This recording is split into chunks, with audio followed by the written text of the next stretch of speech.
ഞങ്ങൾ മംഗലാപുരം എക്സ്പ്ലോർ ചെയ്തുകൊണ്ടിരിക്കുകയാണ്.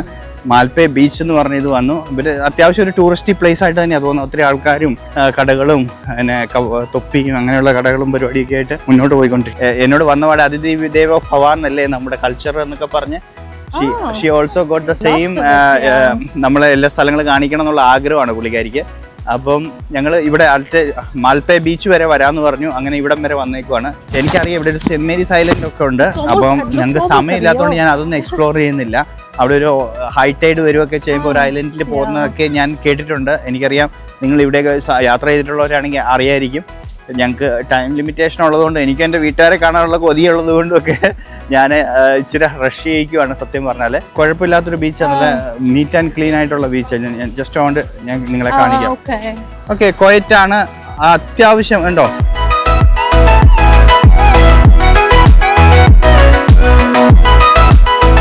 അപ്പം ഞങ്ങൾ ഇവിടെ ഒരു അങ്ങോട്ടൊരു ഇതുണ്ട്. ഇവിടെ ഒരു നല്ല കടലിലേക്ക് ഒരു കടൽപ്പാലം പോലെ ഇങ്ങനെ അവർ ദേ മേഡ് ഇറ്റ് നൈസ്.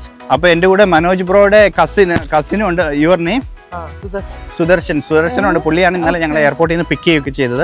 അപ്പോൾ ആ പുള്ളി ഞങ്ങളെ ഇവിടെ കൊണ്ടേ കാണിക്കണം. പുള്ളി എന്നോട് പറയുന്നത് അങ്ങ് കാണുന്ന ഐലൻഡിൽ പോകാനാണ് പറയുന്നത്. ഐലൻഡ് ഞാൻ കാണിച്ചു തരാം. നമ്മളിപ്പോൾ അങ്ങ് ആ ഡിസ്റ്റൻസിൽ കാണുന്നത് ഇവിടെ നോക്കിയാൽ നമുക്ക് കാണാം. ഇത് ബോട്ട് എടുത്താൽ പോകണം. ഇപ്പം അവിടെ വരുന്ന ഒരു ടൂറിസ്റ്റ് ബോട്ടാണ്. ഇവിടുന്ന് ബോട്ട് സർവീസ് ഉണ്ട്. ഇപ്പം ഇവിടെ തൊട്ട് പുറകിലാണ് ജെട്ടി ഉള്ളത്. ഇവിടുന്ന് നേരെ നമുക്ക് ഐലൻഡിൽ പോകാം. ഐലൻഡിന്റെ പ്രത്യേകത എന്താണെന്ന് വെച്ചാൽ നല്ല കുറച്ച് നമ്മുടെ തെങ്ങൊക്കെ ആയിട്ട് നിൽക്കുന്ന ഒരു പള്ളിയുണ്ട്, സെന്റ് മേരീസ് ചർച്ച് ഉണ്ട്. അപ്പോൾ ആൾക്കാർ ഇവിടുന്ന് ഒരു എപ്പോഴും ടൂറിസ്റ്റുകൾ വരികയും ഇവിടുത്തെ ബീച്ച് ആസ്വദിക്കുകയും അതിനുശേഷം ആ ഐലൻഡിൽ പോകാന്നുള്ള. ഐലൻഡ് ചുറ്റും നല്ല സാൻഡി ആയിട്ടുള്ള ബീച്ചാണ്. അതാണ് സെന്റ് മേരീസ് ഐലൻഡിന്റെ ഒരു പ്രത്യേകത. അപ്പൊ അതൊക്കെയാണ് ഇവർ ചെയ്യുന്നത്. അപ്പൊ അതിന്റെ ഇടയ്ക്ക് മരീന് നടന്ന് നല്ല ബീച്ച് വാക്കൊക്കെ കണ്ട് സീഷൽസിലെ ബീച്ചൊക്കെ കണ്ടിട്ട് ഇന്ത്യയിലെ ബീച്ചും കൂടെ കണ്ടുകൊണ്ടിരിക്കുകയാണ്.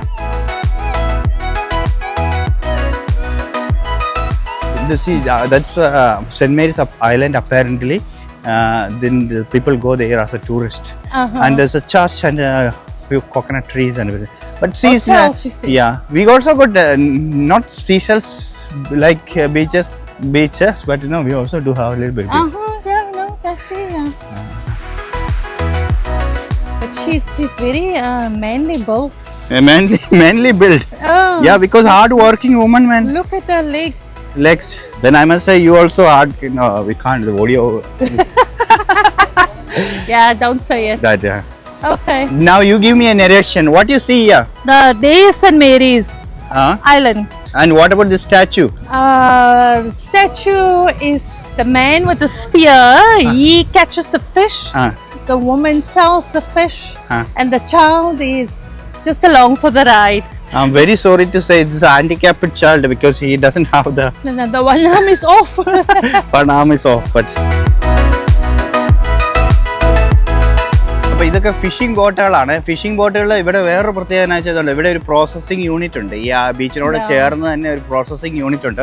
കുറെ കാലം ലോങ് ആയിട്ട് കടലിൽ പോയിട്ട് ഫിഷ് കൊണ്ടുവന്നിട്ട് ഈ പ്രോസസ്സിംഗ് എക്സ്പോർട്ടിലേക്ക് പോകുന്ന ഇതാണ്. അപ്പോൾ വലിയൊരു പ്രോസസ്സിംഗ് യൂണിറ്റ് ആണ് നമ്മുടെ മുമ്പിൽ കാണാൻ പറ്റുന്നത്.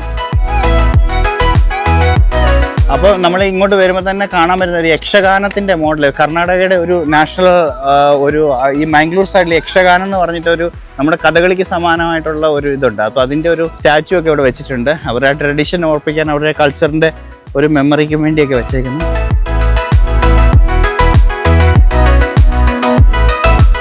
അപ്പോൾ ഇവരുടെ ജീവിതവും മത്സ്യബന്ധനവും ഒക്കെ ഓർമ്മപ്പെടുത്തുന്ന ആ ബോട്ടിന്റെ നല്ലൊരു നാച്ചുറൽ ഉണ്ട്. അവരുടെ ഡ്രസ്സിംഗ് കണ്ടു കഴിഞ്ഞാൽ തന്നെ നമ്മുടെ മാംഗ്ലൂരിയൻ ഒരു മുക്കുവൻ ലൈഫ് സ്റ്റൈലിന്റെ ഒരു റിയൽ സ്ട്രക്ചറാണ്. എനിക്കായാലും നന്നായിട്ട് ചെയ്തിട്ടുണ്ട്.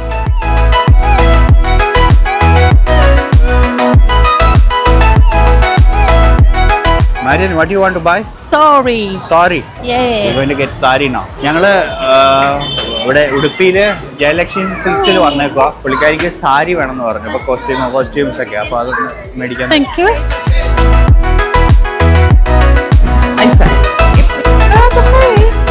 എങ്ങനെയുണ്ട് മാരിനെ sari ചേരുന്നുണ്ടോ? Yes. How did you feel? Yes, I think. Yeah. Okay. Yeah, no. You keep this one and we'll go for. ಇದೇ ಟೈಪ್ ಬ್ಲೌಸ್ ಬೇಕಾದ್ರೆ ಅವ್ರ ಹೊರಗಡೆ ಇದು ಮಾಡ್ಬೋದು. ಬ್ಲಾಕ್ ಯಾವುದು ಆಗ್ತದೆ ಹೀಗೆ. Okay. ಮುಂದಿಗೆ Yeah. It's not going to be very easy to wear, right? It's going to be very discomfortable. Like no, it will scratch your skin, you know, then don't. Yes. Yeah. Oh, okay. But keep it. But it's at least we can. You buy one of this one. No, I can't. Because they don't have massage. No. No, stretchable. No. She's just showing that Okay, the yeah, belt yeah, with yeah, this, this. Okay. Yeah. Okay. We'll get some sarees. Let him. Yeah. There's a marriage Ah. coming up. There's a lot of Yeah. functions coming. So I just make sure she Too got bad the it right don't fit, outfit. man. അപ്പോൾ ഞങ്ങള് ജയലക്ഷ്മി കുറച്ച് shopping videos ഒക്കെയാണ് we can get the- yeah. Interesting ആയിട്ട് But I think this colour is nice, yeah? കടകളും സാധനങ്ങളൊക്കെ ഉണ്ട് ഒത്തിരി നമുക്ക് Yeah. വെറൈറ്റീസ് ഉണ്ടല്ലോ അപ്പോൾ പുള്ളിക്കാരി Okay, I think I'm gonna പുള്ളിക്കാരി go എല്ലാം with this മേടിക്കണം colour. അപ്പോൾ ഞാൻ പറഞ്ഞു സാരിയൊക്കെ മേടിച്ചിട്ട് അവിടെ പോയി ഉപയോഗിക്കില്ല No, but not the purse, because we first need to look for the top. അങ്ങനെ പല പദ്ധതികളാണ് വരുന്നത് അപ്പൊ ഏതൊക്കെയാലും ഇതിന്റെ ബാക്കി കണ്ടിട്ട് Yeah. കാണിക്കാം എന്നാലും ഞങ്ങൾ തകർത്തുകൊണ്ടിരിക്കുകയാണ് ഇന്ത്യയിൽ ഒത്തിരി കാര്യങ്ങൾ നടക്കുന്നുണ്ട് അടിപൊളിയായിട്ട് ബിസിയാണ് ഇന്ത്യയുടെ ബിസി ആയിട്ട് പുള്ളിക്കാരി യൂസ്ഡ് ആയി തുടങ്ങി ഇത്രയും ദിവസത്തെ പോലെ അല്ല ഇവിടെ നടക്കുന്ന കാര്യങ്ങളിലേക്കൊക്കെ പുള്ളിക്കാരി ഇൻവോൾവ് ആവാൻ തുടങ്ങി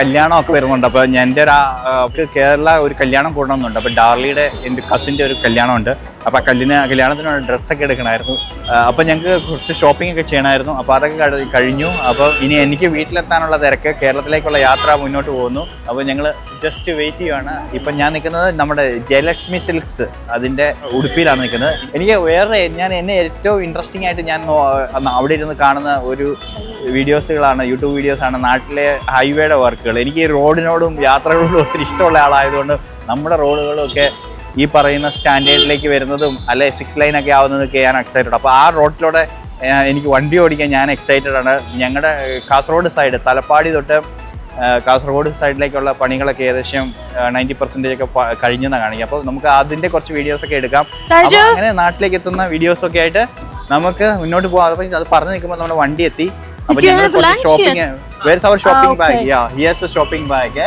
ഓക്കെ ജയലക്ഷ്മി 6 അപ്പോൾ ഞങ്ങൾ കുറച്ച് ഷോപ്പിംഗ് എല്ലാം കഴിഞ്ഞു ഓക്കെ ലെറ്റ്സ് ഗോ ഓക്കെ ഇത് ഇങ്ങനെ കണ്ടിന്യൂസ് നടന്നുകൊണ്ടിരിക്കുന്ന ഒരു പ്രോസസ് ആണ് ചേട്ടനാണ് ഞാൻ വണ്ടി നോക്കിയത് ആദ്യം നമ്മുടെ ജിമ്മിനി ഇവിടെ വന്ന് കിടപ്പുണ്ട് അപ്പൊ ഞങ്ങൾ ഇങ്ങനെ മീറ്റ് ചെയ്തു അപ്പൊ ഇനി യാത്ര തുടർന്നുകൊണ്ടിരിക്കുകയാണ് അവരവിടെ ബൈ പറയുന്നു let me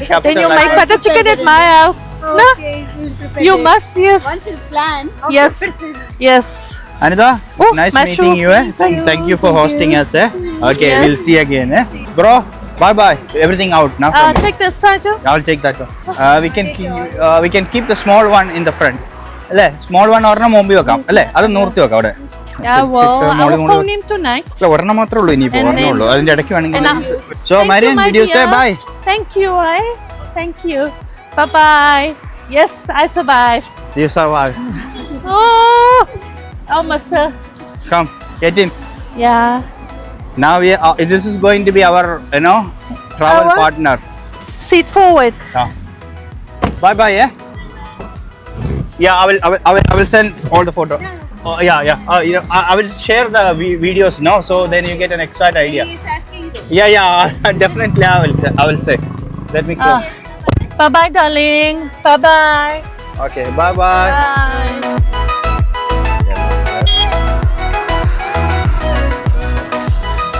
Marian? Yes, my darling. So what is next now? Kerala. What do you want to do in Kerala? First rest. Rest. Yes. First rest. Okay. And how was the shopping, by the way? The shopping was very nice, but I need a whole day in that shop. Or maybe 3 days. 3 days. Yes. Yeah. But I'll go further shopping in Kerala. Kerala, yes. ഞങ്ങൾ ഇച്ചിരി ഹറിവറിയിലാണ് shop ചെയ്തത് എന്ന് വെച്ചാൽ ഞങ്ങൾക്ക് ഒരു കല്യാണം വരുന്നുണ്ട് അതിനുള്ള ഔട്ട്ഫിറ്റ് കിട്ടണം അപ്പോൾ പെട്ടെന്ന് ഞങ്ങൾ ഷോപ്പിംഗ് ചെയ്തു ഇനിയിപ്പോൾ ബാക്കിയുള്ള ഷോപ്പിംഗ് ഒക്കെ റിലാക്സ് ആയിട്ട് ചെയ്യാം അവർക്ക് ഒത്തിരി സാധനങ്ങൾ ഇപ്പോൾ അവിടെ കയറി കഴിഞ്ഞപ്പോൾ എല്ലാ സാധനവും മേടിക്കണം അപ്പോൾ ഞാൻ പറഞ്ഞു അതിന് മാത്രം സമയമില്ല ഞങ്ങൾക്ക് വീട്ടിലെത്തണം 2-3 ദിവസമായിട്ട് ജേണി തന്നെയാണ് ടോട്ടൽ അറിയാലോ ഇന്നലെ രാത്രി 3 മണിയായപ്പോഴാണ് നമ്മൾ കിടന്നത് അപ്പോൾ ഇത് എൻ്റെ മമ്മിയുടെ ചേച്ചിയുടെ മോനാണ് എൻ്റെ ചേട്ടനാണ് അനീഷ് സാറാണ് സ്കൂൾ ടീച്ചറാണ് അപ്പോൾ എന്നെ കൂട്ടാൻ ആരെങ്കിലും വരണ്ടേ അപ്പോൾ അങ്ങനെയുണ്ട് ജിംനി എന്താ പറയുക നമ്മുടെ ജിംനിയുടെ വിശേഷങ്ങളൊക്കെ ഒന്ന് പറഞ്ഞേ എന്നാണ്ട് വിശേഷം എത്ര കിലോമീറ്റർ ആയി ഞാൻ 13,000 only 3,000 കിലോമീറ്റർ ഓടിച്ചത് ഞാൻ വന്നിട്ട് കഴിഞ്ഞ പ്രാവശ്യം വന്ന് 15 ദിവസം അല്ല എത്ര ദിവസം ഉണ്ടാവും 20 ദിവസം ഉണ്ടാവുമായിരിക്കും 20 ദിവസം കൊണ്ട് 10,000 കിലോമീറ്റർ ഓടിച്ചു പോയി അതിനുശേഷം ഇവർ 3,000 കിലോമീറ്റർ ഓടിച്ചത് ഏതൊക്കെയാലും വണ്ടി നല്ല നീറ്റ് ആൻഡ് ക്ലീൻ ആയിട്ട് ഇരിപ്പുണ്ട് The car look neat and clean, na? Yes, it is. Yeah, it's look brand new. Okay. So thank you for looking after the car. car നന്നായിട്ട് വെച്ചതിന് നല്ല കാര്യം. അപ്പം ഇനി നമ്മുടെ യാത്ര ഇനിയുള്ള ദിവസങ്ങൾ ഇനി 2-3 ആഴ്ച കൂടുതലും ഈ വണ്ടിയെ തന്നെ ആയിരിക്കും നമ്മൾ യാത്ര ചെയ്യുന്നത്. എനിക്ക് അന്ന് ഓടിച്ച് കൊതി തീർന്നിട്ടില്ലായിരുന്നു. പിന്നെ കുറച്ച് ഓഫ് റോഡൊക്കെ ചെയ്യണം. നമ്മുടെ പരിപാടി അതാണല്ലോ മെയിനായിട്ട്. നമ്മൾ ഓഫ് റോഡറും ഓവർലാൻഡറും ആണല്ലോ എന്നാണല്ലോ പറയുന്നത്. അപ്പം അതിന് കണക്കാക്കിയാണ് ഞാൻ ഈ വണ്ടി മേടിച്ചതും. അപ്പോൾ കേരളത്തിലെ റോഡുകളൊക്കെ അടിപൊളിയായി, 6 ലൈൻ ആയി. അത് ആദ്യത്തെ സെക്ഷൻ നമ്മുടെ തലപ്പാടി തൊട്ട് കാസർഗോഡ് വരെയാണ്. അപ്പൊ അതിലെ വണ്ടി ഓടിക്കാൻ അപ്പോഴും എനിക്ക് ഡ്രൈവിംഗ് സീറ്റ് ഒന്ന് തരണം കേട്ടോ. 6 ലൈൻ ആകുമ്പോഴേക്കും. അപ്പൊ അവിടെ ഓടിക്കാൻ വേണ്ടി ഞാൻ ഇതിന്റെ വീഡിയോസ് ഒക്കെ അപ്ഡേറ്റ്, നാട്ടിൽ എന്തൊക്കെ മാറ്റങ്ങൾ നടക്കുന്നതൊക്കെ എന്നെ എപ്പോഴും എക്സൈറ്റ് ചെയ്യുന്ന കാര്യമാണ്. അപ്പൊ അതൊക്കെ ഞാൻ വാച്ച് ചെയ്യാറുണ്ട്. അപ്പൊ അങ്ങനെ നോക്കുമ്പോൾ എനിക്ക് ആദ്യം കേരളത്തിൽ കയറുമ്പോൾ വണ്ടി ഓടിക്കണം, അതാണ് എൻ്റെ ഒരു ആഗ്രഹം. അപ്പൊ അതൊക്കെ തന്നെ. അപ്പൊ ഇനി എന്റെ വീട്ടിലേക്ക് പോകുന്നു, പേരൻസിനെ കാണണം, അവർക്കറിയാം ഞാൻ വരുന്നുണ്ട്. സാധാരണ എല്ലാവരും ചെയ്യുന്ന പോലെ സർപ്രൈസ് ഒന്നും പ്ലാൻ ചെയ്തിട്ടില്ല. നേരെ പോവുക, അവരെ കാണുക, കുറച്ച് ഭക്ഷണം കഴിക്കുക. അവള് പറഞ്ഞ പോലെ റെസ്റ്റ് എടുക്കണം. എനിക്കും അത് തന്നെയാണ് വേണ്ടത്, റെസ്റ്റ് എടുക്കണം. നല്ല അലച്ചിലായിരുന്നു 3-4 ദിവസമായിട്ട്. പക്ഷെ ഒത്തിരി സാറ്റിസ്ഫൈങ് ആണ്. നമ്മൾ പ്ലാൻ ചെയ്ത പോലെയൊക്കെ കാര്യങ്ങൾ നടക്കുന്നുണ്ട്. പിന്നെ അവളുടെ ഒരു ആഗ്രഹമായിരുന്നു അവളുടെ കൊളീഗിന്റെ വീട്ടിൽ പോവുക, അവരെ കാണുക, അവരുടെ മക്കളെ കാണുക, അവളുടെ പേരൻസിനെ കാണുക. അത് നടന്നു. അവരെ ഹാപ്പി. അവർ ഒത്തിരി പിന്നെ അവർക്ക് അവളെ ഒത്തിരി സ്ഥലങ്ങൾ കൊണ്ടേ കാണിക്കണം എന്ന് ആഗ്രഹം ഉണ്ടായിരുന്നു. പക്ഷേ പിന്നെ നമുക്ക് അധികം സമയമില്ലാത്തതുകൊണ്ട് ഞങ്ങൾ കട്ട് ഷോട്ട് ചെയ്തു. അപ്പൊ അതൊക്കെയാണ് വിശേഷങ്ങൾ. അപ്പൊ അടുത്ത് നമ്മുടെ യാത്ര മുന്നോട്ട് തന്നെ. അടുത്ത ബിയോണ്ട് ദ ബോർഡർ എന്ന് പറയുന്ന പോലെ border crossing, Karnataka Kerala border ക്രോസിങ്ങും അതിന് കഴിഞ്ഞുള്ള മാറ്റമൊക്കെ ആയിട്ട് അടുത്ത സെക്ഷനിൽ നമുക്ക് കാണാം. അങ്ങനെ നമ്മുടെ കർണാടകയിലെ പമ്പുവൽ എന്ന് പറയുന്ന ജംഗ്ഷനിലേക്ക് എത്തിക്കൊണ്ടിരിക്കുകയാണ്. നമുക്ക് മംഗലാപുരത്തൊക്കെ പഠിച്ച നമ്മുടെ സുഹൃത്തുക്കൾക്കൊക്കെ അറിയാം, പമ്പുവൽ ജംഗ്ഷനിൽ നിന്നാണ് നമ്മൾ എല്ലായിടത്തേക്കും തിരിയുന്നത്. ഓക്കെ, അപ്പൊ പമ്പുവല് പഴയ പോലെ റൗണ്ടർ ബോട്ട് അല്ലല്ലേ, സിഗ്നൽ അല്ല, ഇപ്പൊ ഇവര് ഓവർ ബ്രിഡ്ജ് ആയി അല്ലേ? Over bridge. അപ്പൊ ഇതിന്റെ അടിയിലാ. ഓക്കെ ഓക്കെ, ഇതാണ്. ഓക്കെ, ബാംഗ്ലൂർ. ഓക്കെ, ഇത് ഞാൻ ഈ ഓവർ ബ്രിഡ്ജ് വന്നതിന് ശേഷം ഞാൻ ആദ്യമായിട്ട് അവിടെ ഇതിലേ വരുന്നത്. പണ്ടത്തെ നമ്മുടെ മലയാളികളുടെയൊക്കെ ഒരു മീറ്റിംഗ് പോയിന്റ് ആയിരുന്നു. ഈ കേരളത്തിലേക്കുള്ള നൈറ്റ് സർവീസ് ബസ്സുകളൊക്കെ എടുക്കും. പമ്പുവൽ സ്റ്റേഷനിൽ വന്ന് അവിടുന്ന് കയറുന്നതെന്നൊക്കെ പറയുന്ന ഒരാഗ്രഹം. ഒത്തിരി ബിൽഡിംഗ് ഒക്കെ വന്നു. അങ്ങനെ നമ്മളിപ്പോ കേരളത്തിലേക്ക് എത്തും കേട്ടോ. അതിന്റെ ഒരു എക്സൈറ്റ്മെന്റ്. എനിക്ക് ആ 6 ലൈൻ എത്തുമ്പോൾ എനിക്ക് വണ്ടി തരണം കേട്ടോ. 6 ലൈൻ എത്തുമ്പോൾ ഓടിക്കാൻ ടോൾ പ്ലാസ കഴിയുമ്പോഴേക്കും. പിന്നെ ഞാൻ ഇങ്ങനെ ജിമ്മിൽ ഇങ്ങനെ ആസ്വദിച്ച് എന്താ പറയാ, ഞാൻ ഈ കൂടുതലും ഡ്രൈവിംഗ് സീറ്റിലായിരുന്നു. ഇപ്പുറത്ത് ഇരുന്നപ്പോൾ ഇങ്ങനെ ഫ്രീ ആയിട്ടിരുന്ന് ഓടിച്ച് അതിന്റെ ഒരു സന്തോഷത്തിലൊക്കെ ഇങ്ങനെ പോവാണ്. രസമുണ്ട്. പിന്നെ നാടെത്തുന്നതിന്റെ ഒരു എക്സൈറ്റ്മെന്റ് പറയാതിരിക്കാൻ പറ്റിയല്ലോ. പിന്നെ പണ്ടൊക്കെ യാത്ര ചെയ്തിട്ടുള്ള ആദ്യകാല യാത്രകളൊക്കെ നമ്മുടെ വീട്ടിലേക്കുള്ള യാത്രകളും കോളേജിലേക്കുള്ള പോക്കും അങ്ങനെയൊക്കെയാണല്ലോ. ഞാനും ഈ സൈഡിലായിരുന്നു, ബാംഗ്ലൂർ പഠിച്ച ആളാണ്. അപ്പോൾ എന്നെ സംബന്ധിച്ച് മംഗലാപുരം ഒരു സ്റ്റോപ്പ് പോയിന്റ് ആയിരുന്നു. അപ്പോൾ ഇവിടുത്തെ പണ്ട് ഇവിടെ വരുന്നു. പിന്നെ ഞാൻ എൻ്റെ ഒരു കാര്യം പറയുകയാണെങ്കിൽ വണ്ടി ഓടിക്കാനുള്ള കൊതി കൊണ്ട് നമ്മൾ രണ്ടും കൂടെ അല്ലേ ഞങ്ങള് എനിക്ക് 18 വയസ്സും 1 ദിവസമൊക്കെ ഉള്ളപ്പം ലൈസൻസ് എടുത്ത ആളാ. അപ്പം കർണാടകയിൽ അന്ന് അങ്ങനെ ലൈസൻസ് കിട്ടുള്ളൂ. കേരളത്തിലാണെങ്കിൽ ഭയങ്കര ബുദ്ധിമുട്ടാണ് ബുക്കിങ്ങും പരിപാടിക്ക്. അന്ന് ഞാൻ കറക്റ്റ് 18 വയസ്സാവാൻ വേണ്ടി നോക്കിയിരുന്ന് ഇവിടെ മംഗലാപുരം പെട്ടെന്ന്, ഞങ്ങൾക്ക് കാസർഗോഡ് താമസം, ഞങ്ങൾ പെട്ടെന്ന് മംഗലാപുരം വരും. അങ്ങനെ ലൈസൻസ് ഒക്കെ എടുത്തു. ആ ലൈസൻസ് എക്സ്പയർ ആയി പോയി. അത് വേറെ ആവശ്യം അങ്ങനെയുണ്ട് അല്ലേ? അത് തന്നെയാണ് ഇപ്പൊ അനുഷയുടെ എപ്പോഴും അതിനെ ഉപയോഗിക്കുന്നത്. കേരളത്തിലേക്ക് ട്രാൻസ്ഫർ. എനിക്ക് അങ്ങനെ മണ്ടത്തരം പറ്റി റിന്യൂ ചെയ്തെടുത്തല്ലേ. എനിക്ക് അങ്ങനെ ഒരു മണ്ടത്തരം പറ്റി പറയാതിരിക്കാൻ പറ്റിയല്ല. ഞാൻ അത് റിന്യൂ ചെയ്തില്ല. ഇപ്പം എനിക്ക് സത്യം പറഞ്ഞാൽ ഇന്ത്യൻ ലൈസൻസ് ഇല്ല. നമ്മൾ NRIകൾക്ക് നാട്ടിൽ വന്ന് ഇന്ത്യൻ ലൈസൻസ് ഇല്ലാതെ വണ്ടി ഓടിക്കാൻ പറ്റുമോയെന്ന് എനിക്ക് അറിയത്തില്ല. നിയമപരമായിട്ട് എങ്ങനെയാണ് അതിൻ്റെ നിയമസാധ്യത എനിക്ക് അറിയത്തില്ല. ഫോറിൻ നാഷണൽ ആണെങ്കിൽ ഇപ്പം മാരിയന് വേണമെങ്കിൽ ഈ വണ്ടി ഇന്ത്യയിൽ ഓടിക്കാം. അപ് ടു 3 months വരെ അവരുടെ ടൂറിസ്റ്റ് വിസ കാലം ഉള്ളിടത്തോളം കാലം അവർക്ക് ഇവിടെ വണ്ടി ഓടിക്കാം. അവർക്കൊരു ഇന്റർനാഷണൽ ലൈസൻസ് ഉണ്ടെങ്കിൽ ഓടിക്കാന്നാണ് തോന്നുന്നത്. പക്ഷേ ഞാനൊരു ഇന്ത്യൻ സിറ്റിസൺ ആയിട്ടിരിക്കുമ്പോൾ എനിക്കൊരു വാലിഡ് ലൈസൻസ് ഇല്ലാതെ ഇവിടെ ഓടിക്കുന്നത് തെറ്റാണ്. അപ്പം ഞാൻ എൻ്റെ മണ്ടത്തരം കാണിച്ചു. അവിടുന്ന് വരുമ്പോൾ ലൈസൻസ്, ഇവിടുത്തെ ലൈസൻസ് കഴിഞ്ഞ വർഷം, ഈ കഴിഞ്ഞ ദിവസമാണ് എക്സ്പയർ ആയിപ്പോയത്. 20 വർഷത്തെ വാലിഡിറ്റി ഉണ്ട്. അത് എക്സ്പയർ ആയിപ്പോയി. അത് കർണാടക ലൈസൻസ് ആയിരുന്നു. അത് പുതുക്കി കെട്ടാൻ ഭയങ്കര പാടുമാണ്. അപ്പം ഞാനത് വിട്ടു. പക്ഷേ ഞാനൊരു മണ്ടത്തരം കാണിച്ചത് എന്നാന്ന് വെച്ചാൽ ഇന്റർനാഷണൽ ലൈസൻസ് എടുത്തിട്ട് വന്നില്ല. ഒരു റിന്യൂ ചെയ്യാതെ വന്നു ഇവിടെ വന്ന്. പിന്നെ ഞാൻ ഓർത്തത്, പിന്നെ യാത്ര തുടങ്ങി സീഷെൽസിൽ എത്തിയപ്പോഴാണ് ഞാൻ ഓർത്തത്, എനിക്ക് ഒത്തിരി റോഡ് ട്രിപ്പ് ഉണ്ടല്ലോ, ഞാൻ എന്നെ ഇവിടെ പോലീസുകാർ പിടിച്ചു കഴിഞ്ഞാൽ പണിയാവുമല്ലോ. അപ്പോൾ ഭാഗ്യത്തിന് എനിക്കൊരു ഓപ്ഷൻ ഈ സൗത്ത് ആഫ്രിക്കയിൽ ഉണ്ടായിരുന്നു. സൗത്ത് ആഫ്രിക്കയിൽ ഓൺലൈനിൽ നമുക്ക് നമ്മുടെ സൗത്ത് ആഫ്രിക്കൻ ലൈസൻസ് വെച്ച് ഇന്റർനാഷണൽ ലൈസൻസിന് അപ്ലൈ ചെയ്യാം.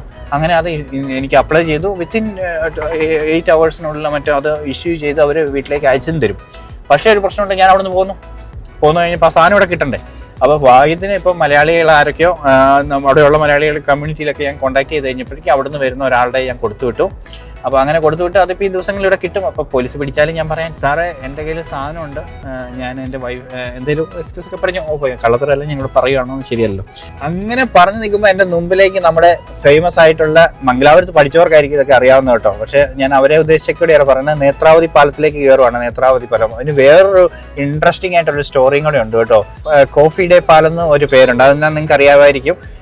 ഇന്ത്യയിലെ ഏറ്റവും വലിയ ബ്രാൻഡ്, ഇന്ത്യയിലല്ല ലോകത്ത് തന്നെ ഒരു ബ്രാൻഡാക്കി മാറ്റിയ കോഫി ഡേ കോഫി എന്ന് പറയുന്ന കർണാടകക്കാരുടെ കൂർഗുകാരുടെ ബ്രാൻഡ്. അയാളുടെ ചരിത്രം ഒരു ഭയങ്കര ഇൻട്രസ്റ്റിംഗ് ആയ സ്റ്റോറിയാണ്. അയാൾ ആ ഫ്രാഞ്ചൈസി ഉണ്ടാക്കിയതൊക്കെ നിങ്ങളൊക്കെ കേട്ടിട്ടുണ്ടാവും. ഇൻസ്പിറേഷണൽ സ്റ്റോറി ആയിട്ട് നമ്മൾ പുള്ളിയുടെ അല്ല, പുള്ളിയുടെ വൈഫിന്റെ ആണ് ഇൻസ്പിറേഷണൽ സ്റ്റോറി.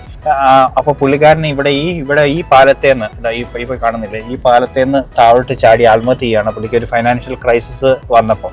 അതാണ് കോഫി ഡേ ബ്രിഡ്ജ് എന്നും കൂടെ അറിയപ്പെടുന്നതിന് ഒരു കാരണം. പുള്ളിക്കാരൻ മരിച്ചതിന് ശേഷം പുള്ളിക്കാരന്റെ വൈഫിന്റെ സ്റ്റോറി ഉണ്ട്, അത് വളരെ ഇൻസ്പിറേഷണൽ സ്റ്റോറിയാണ്. നിങ്ങൾക്ക് ആർക്കെങ്കിലും താല്പര്യം ഉണ്ടെങ്കിൽ, ഇങ്ങനത്തെ മോട്ടിവേഷണൽ സ്റ്റോറി താല്പര്യം ഉണ്ടെങ്കിൽ അതൊന്ന് കേട്ടാൽ മതി. ഞാനിപ്പോൾ ട്രാവൽ വ്ളോഗാണോ മോട്ടിവേഷണൽ സ്റ്റോറിയാണോ ചെയ്യുന്നതെന്ന് എനിക്ക് അറിയത്തില്ല. പക്ഷേ ഇവിടെ നമുക്ക് നാട്ടിൽ വരുമ്പോൾ ഉണ്ടല്ലോ ഓരോ കാര്യങ്ങൾ, പഴയ കാര്യങ്ങൾ ഓർമ്മ വരുമൊക്കെ ചെയ്യുമ്പോൾ നമ്മളങ്ങ് പറഞ്ഞു പോകുന്നേ ഉള്ളൂ. അപ്പോൾ ഇതൊക്കെ പറഞ്ഞുകൊണ്ടിരിക്കുമ്പോൾ നമ്മുടെ മുമ്പിലേക്ക് കേരളം ഇപ്പോൾ എത്താൻ പോവാണ്. Marin, are you still alive? Are you settled?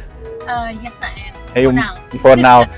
ഞങ്ങൾക്ക് ഇനി കുറച്ച് റിലാക്സിങ് ഡേയ്സ് ആണ് വരാൻ പോകുന്നത്. എൻ്റെ വീട്ടിൽ ചെല്ലുക, പിന്നെ എനിക്കും കുറച്ച് റിലാക്സ് ചെയ്യണം. നമ്മളിപ്പോൾ എത്ര ദിവസമായി കണ്ടിന്യൂസ് ട്രാവലിങ്, ഓരോ ദിവസങ്ങൾ ഓരോ പ്ലാനും പരിപാടിയൊക്കെ. അപ്പം എനിക്കും കുറച്ച് റിലാക്സിങ് ആണ്, പുള്ളിക്കാരിക്കും കുറച്ച് റിലാക്സ് ചെയ്യും. അപ്പം ഞാൻ എൻ്റെ വീട്ടുകാരെയൊക്കെ കാണിക്കാം. അങ്ങനെ ഇപ്പോൾ ഒരു ഫാമിലി മൂഡ് ബ്ലോഗിലേക്കും കൂടെ വരും. പക്ഷേ ഇതൊരു ജേണിയാണ്, നമുക്ക് ഒരു ദിവസം മിസ്സാക്കണ്ട എന്തൊക്കെയാണ് സംഭവിക്കുന്നത് എന്നൊക്കെയുള്ള കാര്യങ്ങളൊക്കെ എത്തിയാം.